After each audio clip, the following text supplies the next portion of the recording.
سننے والے بھی اللہ اکبر کہیں، جب لا الہ الا اللہ کہے وہ بھی لا الہ، جب اشہد اللہ کہے وہ بھی اشہد اللہ، یعنی جیسے اذان سنے ویسے ہی الفاظ کو کہے۔ اور حی علی الصلاۃ حی علی الفلاح کے جواب میں کیا کہے؟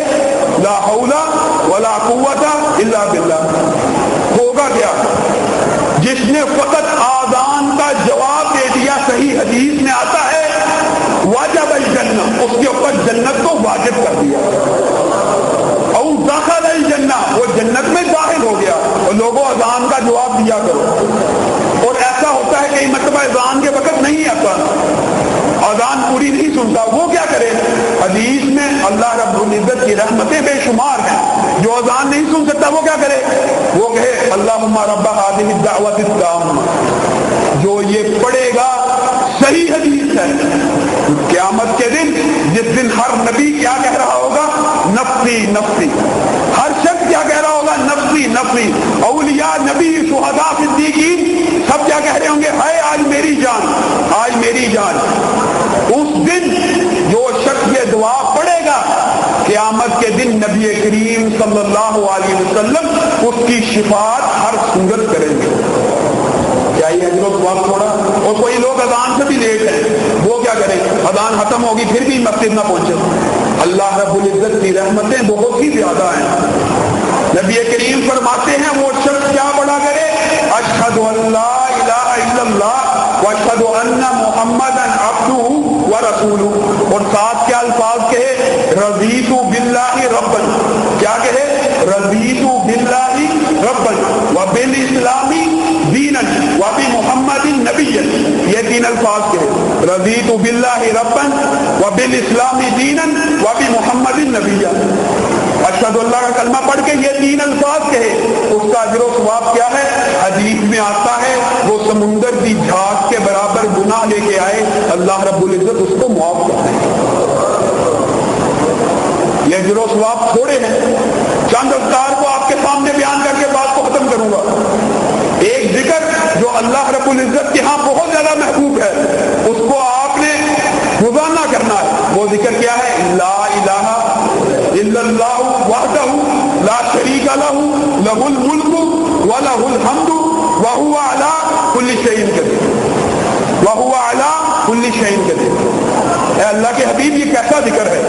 صحیح حدیث میں آتا ہے اللہ رب العزت کو یہ الفاظ اتنے پسند آئے، اللہ رب العزت نے کہا جو 100 مرتبہ پڑھے گا اسماعیل کے 10 بیٹوں کو آزاد کرنے کا ثواب دوں گا۔ لوگوں، اللہ کی رحمت اسی پر بس نہیں۔ پھر لوگوں نے پڑھا لا الہ الا اللہ وحدہ لا شریک لہ لہ الملک ولہ الحمد وہو علی کل شیء قدیر۔ اب کیا ہے؟ حدیث میں آتا ہے اب اللہ رب العزت نے اس کا ثواب بڑھا دیا ہے۔ اب کیا ہے؟ جو 10 مرتبہ پڑھے گا 4 اسماعیل کے بیٹوں کو آزاد کرنے کا ثواب ہوگا۔ کیا اسی پہ اللہ کی رحمت بس ہے؟ ہرگز نہیں۔ حدیث میں آتا ہے کہ اللہ کو یہ کلمہ اتنا پسند آیا، جو 1 مرتبہ بھی پڑھے گا، نبی کریم صلی اللہ علیہ وسلم نے فرمایا گویا اس نے اسماعیل کے ایک بیٹے کو آزاد کر دیا۔ لوگوں، یہ کلمہ تم نے 100 مرتبہ روزانہ پڑھنا، اور نماز کے بعد جو افطار ہے ان کی فضیلت یہ ہے کہ 33 مرتبہ سبحان اللہ، 33 مرتبہ الحمدللہ، اللہ اکبر کو بھی اسی کلمے کے ساتھ ملانا ہے، لا الہ الا اللہ وحدہ لا شریک کے ساتھ۔ اجر و ثواب کیا ہے؟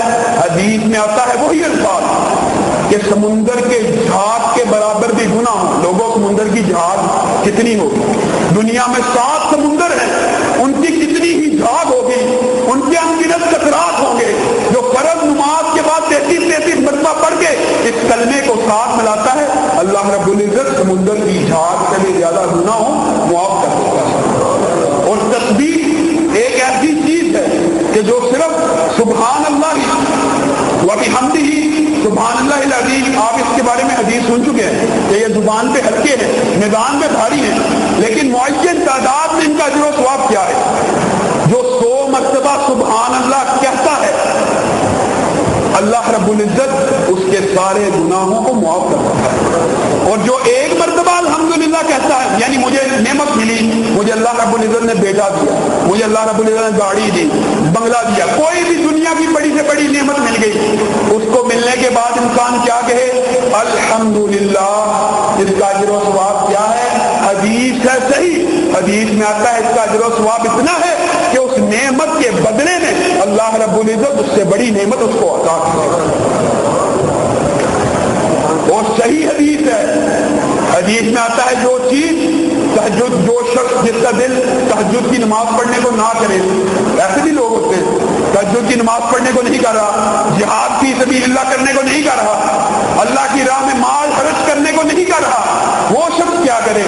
حدیث میں آتا ہے وہ شخص سبحان اللہ پڑھے یا سبحان اللہ و بحمدہ پڑھے.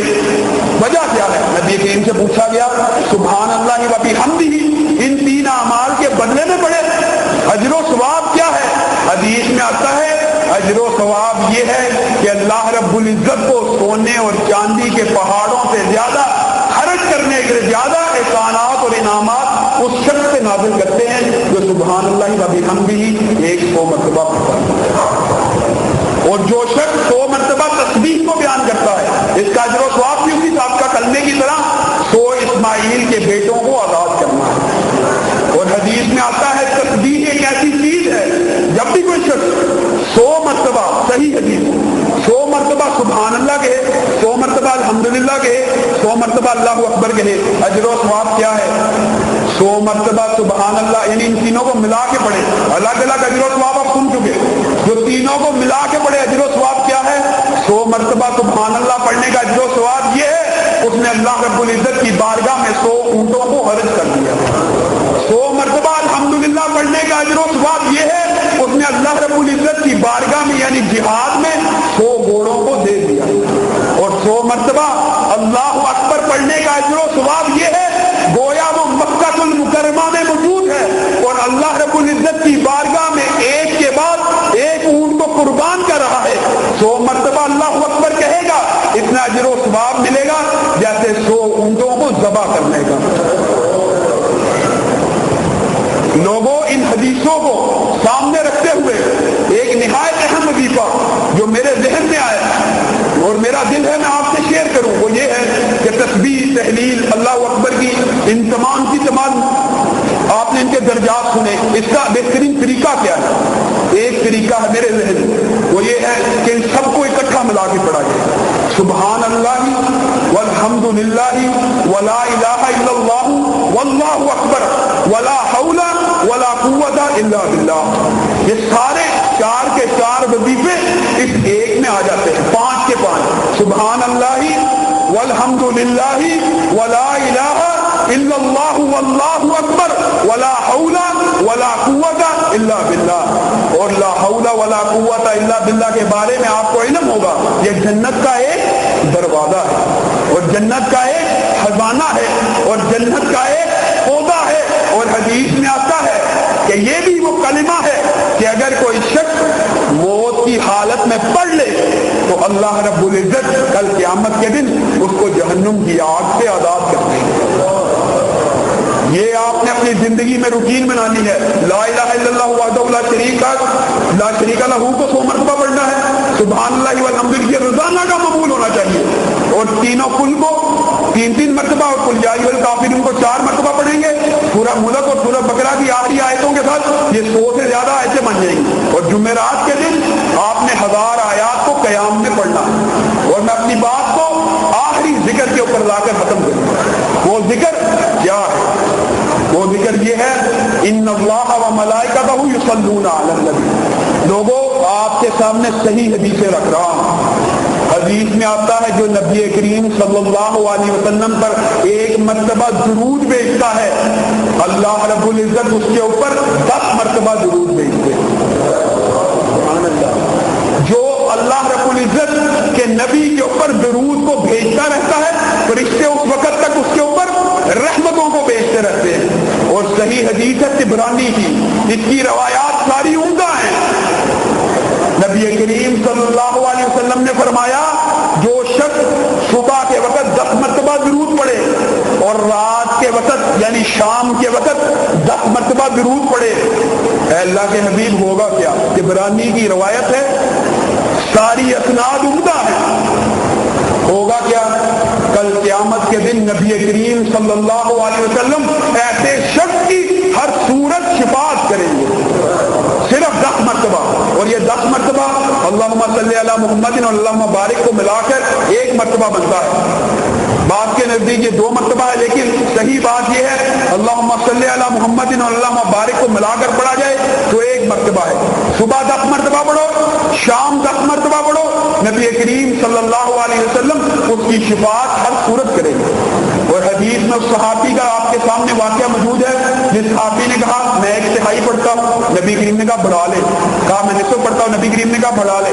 کہا میں 3/4 پڑھتا ہوں، نبی کریم نے کہا بڑھا لے. کہتا ہے میں اپنی پوری عبادات کا سارے کا سارا حصہ صرف درود پڑھنے پہ لگا دیتا ہوں. تو جواب میں نبی کریم صلی اللہ علیہ وسلم کیا کہتے ہیں کہ پھر زندگی میں کبھی غم نہ آئے گا. لوگوں زندگی میں سب سے بڑی مشکل کیا ہے؟ غم. پیسہ چھین جانے کا غم، بیٹا جدا ہونے کا غم، دوست کے بچھڑ جانے کا غم، ماں باپ کے فوت ہونے کا غم. جو شخص پوری عبادات صرف درود کے اوپر محیط کر لیتا ہے دنیا میں اس کو کبھی غم نہ آئے گا. یہ تو دنیا سمر گئی. اللہ کے نبی آخرت میں کیا ہوگا؟ نبی کریم صلی اللہ علیہ وسلم نے فرمایا کہ آخرت میں اللہ رب العزت اس کے سارے گناہوں کو معاف کر دے گا. واخر دعوانا الحمد للہ.